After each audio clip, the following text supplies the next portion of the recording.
চৰকাৰৰ কি কাৰণে অনীহা জুবিন ক্ষেত্ৰত বা বিভাগীয় কৰ্তৃপক্ষই বা যোনে এইটো নিবিদা পাইছে তেওঁলোকে কি কাৰণে জুবিন দাক লৈ পেলাই এনেকে ৰাজনীতি কৰি আছে, কি কাৰণে অনীহা? 6 মাহ উকলি যোৱাৰ পিছত এনেকুৱা দুৰৱস্থা জুবিন ক্ষেত্ৰৰ হোৱা বুলি যদি জুবিন দাই আজি আমাক চাই আছে ওপৰৰ পৰা, ক'বাত নহয় ক'বাত জুবিন দাই আজি কান্দিছে, দুখ পাইছে। আজি এই মানুহখিনি কাম কৰিব বুলি ইয়াতে লৈ আনিছে, লৈ আনি ইয়াতে তেওঁলোকে কেনেকে আছে দেখিছে নাই? ওপৰত টিন নাই, চাই লওক, ওপৰত টিন নাই, কোনো তিৰপাল নাই, এনেকে কি তেওঁলোকে উজাগৰি নিশা কটাব নেকি? তেওঁলোকৰ এতিয়া লেট্ৰিন লাগিলে, বাথৰুম লাগিলে তেওঁলোকে ক'ত কৰিব? ইয়াতে চাওকচোন চাৰিওফালে ধূলিময় এক পৰিৱেশ, পানী মৰা ব্যৱস্থা নাই, কোনো এটা বৰিং নাই, খোৱা পানীৰ ব্যৱস্থা নাই। চৰকাৰে যদি ব্ৰিজ এখন 9 মাহত বনাব পাৰে, উৰণ সেতু এখন 9 মাহত বনাব পাৰে, 7 মাহত বনাব পাৰে, এবছৰত বনাব পাৰে, ইমান ডাঙৰ ডাঙৰ তেওঁলোকে ফিতাহী মাৰি কথাবিলাক কয়, ঢাল ঢোল বজায়, কিন্তু জুবিন ক্ষেত্ৰ আজি কি কাৰণে এনেধৰণে আছে? জুবিন ক্ষেত্ৰৰ নাম শুনিলে চৰকাৰে কি অনীহা আহিছে নেকি? কৰিবলৈ ইচ্ছা নাই নেকি জুবিন ক্ষেত্ৰত? যদি চৰকাৰৰ কৰিবলৈ ইচ্ছা নাই তেনেহলে তেওঁলোকে স্পষ্ট কৰি দিব লাগে, তেতিয়া আমাৰ জনসাধাৰণ সকলো আগবাঢ়ি আহিব আৰু আগবাঢ়ি আহি সমিল মিলে আমি জুবিন ক্ষেত্ৰখন ধুনীয়াকৈ নিৰ্মাণ কৰিম। চৰকাৰৰ ওপৰত মানুহৰ বিশ্বাস আছে বুলিয়ে চৰকাৰক দায়িত্ব দিছিল, কিন্তু আজি জুবিন ক্ষেত্ৰৰ কি অৱস্থা চাওকচোন। লেট্ৰিন কৰিবলৈ, বাথৰুম কৰিবলৈ এটা বাথৰুম নাই, আজি পানী খাবলৈ ইয়াতে ক'তো এটা পানীৰ সুব্যৱস্থা নাই, খোৱা পানীৰ ব্যৱস্থা নাই। কেনেকুৱা এক পৰিৱেশৰ সৃষ্টি হৈছে? যিখিনি মানুহ কাম কৰাবলৈ লৈ আনিছে সেইখিনি মানুহক থাকিবৰ কাৰণে নিৰাপত্তা নাই, ওপৰত না এখন টিন আছে না তলত কিবা আছে। আপুনি চাওক, এই পাথৰৰ ওপৰত শুব লাগিব, এই পাথৰৰ ওপৰত শুব লাগিব। আপোনালোকে এতিয়া পাথৰৰ ওপৰত শুব লাগিব, পাথৰৰ ওপৰত, এই পাথৰৰ ওপৰত শুব লাগিব। চাওক, এই পাথৰৰ ওপৰত শুব লাগিব। তাৰমানে কথাটো এটা স্পষ্ট কথা আমি বুজি পাইছো যে অনীহা, বেলেগ কথা একো নাই। জুবিন ক্ষেত্ৰক লৈ অনীহা। চৰকাৰলৈ আৰু মুখ্যমন্ত্ৰী মহোদয়লৈ আমি আহ্বান জনাইছো, দাবী জনাইছো, জুবিন দাক লৈ এনেকুৱা ধৰণৰ ৰাজনীতি নকৰিব।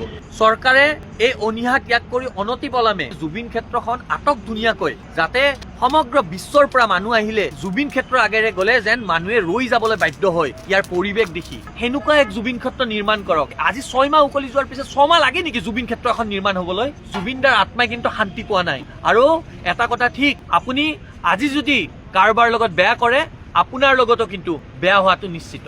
পানী একনৰ ব্যৱস্থাই জুবিন ক্ষেত্ৰত আজি 6 মাহ উকলি যোৱাৰ পিছতো নাই।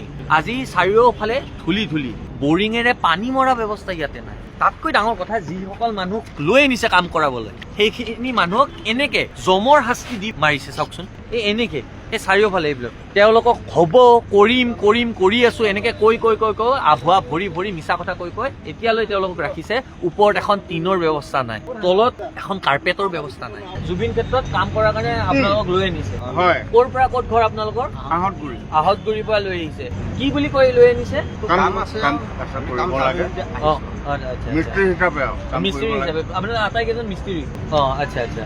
5জন আহিছে। আহি ইয়াতে কি পৰিৱেশ দেখা পালে, কি অসুবিধা পাইছে এতিয়া? অসুবিধা মানে ঘৰ দেখিছে নিজে নিজে, আপোনালোকে দেখিছে বাঁহখিনি আছে কিন্তু টিন নাই, টিন নাই, তিৰপাল নাই, একো নাই, টিন নাই, তিৰপাল নাই, খোৱা পানী নাই, খোৱা পানী নাই, আৰু লেট্ৰিন বাথৰুমৰ একো সুবিধা নাই। জুবিন ক্ষেত্ৰত তাৰমানে সাধাৰণ মানুহ যদি লেট্ৰিন বা বাথৰুম কৰিবলগীয়া হয় তেনেহলে তাৰমানে কোনো পধ্যে কৰিব নোৱাৰে।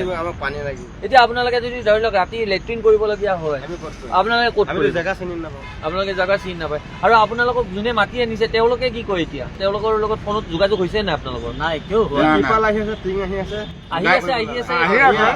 তেতিয়া পায়, ৰাতিপুৱাৰ পৰা কৈ আছে, আমি ৰাতিপুৱাই পালো। কি কাৰণে চৰকাৰৰ পক্ষৰ পৰা ইমান অনীহা, বা চৰকাৰে এই যিখিনি কাম আছে এই কামখিনি যাক দিছে তেওঁলোকৰ কি কাৰণে জুবিন ক্ষেত্ৰলৈ অনীহা আমি বুজিব পৰা নাই। জুবিন দা আমাৰ অসমৰ সাংস্কৃতিক জগতখনৰ আটাইতকৈ উজ্জ্বল ধ্ৰুৱতৰাটো, আটাইতকৈ উজ্জ্বল নক্ষত্ৰটো, আৰু সেই মানুহজন আজি আমাৰ পৰা আঁতৰি যোৱা প্ৰায় 6 মাহ হবলৈ হ'ল। এই 6 মাহত এই চৰকাৰখনে কি কৰিলে চাওকচোন। যেনেকে আছিল তেনেকে আছে, যেনেকে আছিল তেনেকে আছে জুবিন ক্ষেত্ৰ। আমাৰ চৰকাৰলৈ পোনপটীয়া প্ৰশ্ন যে জুবিন ক্ষেত্ৰখন নিৰ্মাণৰ নামত যিখিনি মিস্ত্ৰী বা যিখিনি শ্ৰমিক লৈ আনিছে তেওঁলোকক থকাৰ ব্যৱস্থাটো, সুব্যৱস্থাটো কৰি দিব পৰা নাই। যিটো বিভাগে বা যোনে দায়িত্ব লৈছে এইবোৰৰ মেনেজমেন্টৰ মানুহখিনিয়ে তেওঁলোকে অকণমান পানীৰ ব্যৱস্থা কৰি দিব পৰা নাই। আজি জানিলে আচৰিত হ'ব, 6 মাহ উকলি যোৱাৰ পিছতো জুবিন ক্ষেত্ৰত খোৱাৰ পানী বাদ দিয়ক, হাত ভৰি ধোৱা পানী, লেট্ৰিন বাথৰুম কৰা পানীৰো ইয়াতে সুব্যৱস্থা নাই। ইয়াতে কোনো ধৰণৰ মানুহে লেট্ৰিন কৰিব নোৱাৰে, কোনো বাথৰুম কৰাৰ এটা সুব্যৱস্থা নাই। আৰু মানুহে অপেনলি এই পাহাৰৰ এই তাতে যাই পেলাই মানুহে লেট্ৰিন কৰিব লাগিব, বাথৰুম কৰিব লাগিব। 6 মাহ উকলি যোৱাৰ পিছত এনেকুৱা দুৰৱস্থা জুবিন ক্ষেত্ৰৰ হোৱা বুলি যদি জুবিন দাই আজি আমাক চাই আছে ওপৰৰ পৰা, ক'বাত নহয় ক'বাত জুবিন দাই আজি কান্দিছে, দুখ পাইছে। আজি এই মানুহখিনি কাম কৰিব বুলি ইয়াতে লৈ আনিছে, লৈ আনি ইয়াতে তেওঁলোকে কেনেকে আছে দেখিছে নাই, ওপৰত টিন নাই, চাই লওক, ওপৰত টিন নাই, কোনো তিৰপাল নাই, এনেকে কি তেওঁলোকে উজাগৰি নিশা কটাব নেকি? তেওঁলোকৰ এতিয়া লেট্ৰিন লাগিলে, বাথৰুম লাগিলে তেওঁলোকে ক'ত কৰিব? ইয়াতে চাওকচোন, চাৰিওফালে ধূলিময় এক পৰিৱেশ, পানী মৰা ব্যৱস্থা নাই, কোনো এটা বৰিং নাই, খোৱা পানীৰ ব্যৱস্থা নাই। কি আচৰিত ধৰণে চৰকাৰে যদি ব্ৰিজ এখন 9 মাহত বনাব পাৰে, উৰণ সেতু এখন 9 মাহত বনাব পাৰে, 7 মাহত বনাব পাৰে, এবছৰত বনাব পাৰে, ইমান ডাঙৰ ডাঙৰ তেওঁলোকে ফিতাহী মাৰি কথাবিলাক কয়, ঢাল ঢোল বজায়, কিন্তু জুবিন ক্ষেত্ৰ আজি কি কাৰণে এনেধৰণে আছে? জুবিন ক্ষেত্ৰৰ নাম শুনিলে চৰকাৰে কি অনীহা আহিছে নেকি? কৰিবলৈ ইচ্ছা নাই নেকি জুবিন ক্ষেত্ৰ? যদি চৰকাৰৰ কৰিবলৈ ইচ্ছা নাই, তেনেহলে তেওঁলোকে স্পষ্ট কৰি দিব লাগে, তেতিয়া আমাৰ জনসাধাৰণ সকলো আগবাঢ়ি আহিব আৰু আগবাঢ়ি আহি সমিল মিলে আমি জুবিন ক্ষেত্ৰখন ধুনীয়াকৈ নিৰ্মাণ কৰিম। চৰকাৰৰ ওপৰত মানুহৰ বিশ্বাস আছে বুলিয়ে চৰকাৰক দায়িত্ব দিছিল, কিন্তু আজি জুবিন ক্ষেত্ৰৰ কি অৱস্থা চাওকচোন, লেট্ৰিন কৰিবলৈ, বাথৰুম কৰিবলৈ এটা বাথৰুম নাই, আজি পানী খাবলৈ ইয়াতে ক'তো এটা পানীৰ সুব্যৱস্থা নাই, খোৱা পানীৰ ব্যৱস্থা নাই। কেনেকুৱা এক পৰিৱেশৰ সৃষ্টি হৈছে?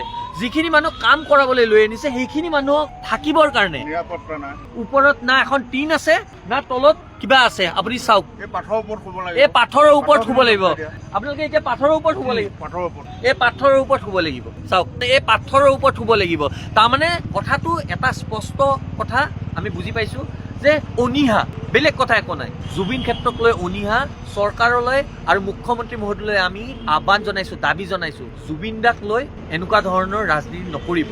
চৰকাৰে এই অনীহা ত্যাগ কৰি অনতিপলমে জুবিন ক্ষেত্ৰখন আটক ধুনীয়াকৈ, যাতে সমগ্ৰ বিশ্বৰ পৰা মানুহ আহিলে জুবিন ক্ষেত্ৰৰ আগেৰে গ'লে যেন মানুহে ৰৈ যাবলৈ বাধ্য হয় ইয়াৰ পৰিৱেশ দেখি, সেনেকুৱা এক জুবিন ক্ষেত্ৰ নিৰ্মাণ কৰক। আজি 6 মাহ উকলি যোৱাৰ পিছত 6 মাহ লাগে নেকি জুবিন ক্ষেত্ৰ এখন নিৰ্মাণ হবলৈ? জুবিন দাৰ আত্মাই কিন্তু শান্তি পোৱা নাই। আৰু এটা কথা ঠিক, আপুনি আজি যদি কাৰোবাৰ লগত বেয়া কৰে, আপোনাৰ লগতো কিন্তু বেয়া হোৱাটো নিশ্চিত।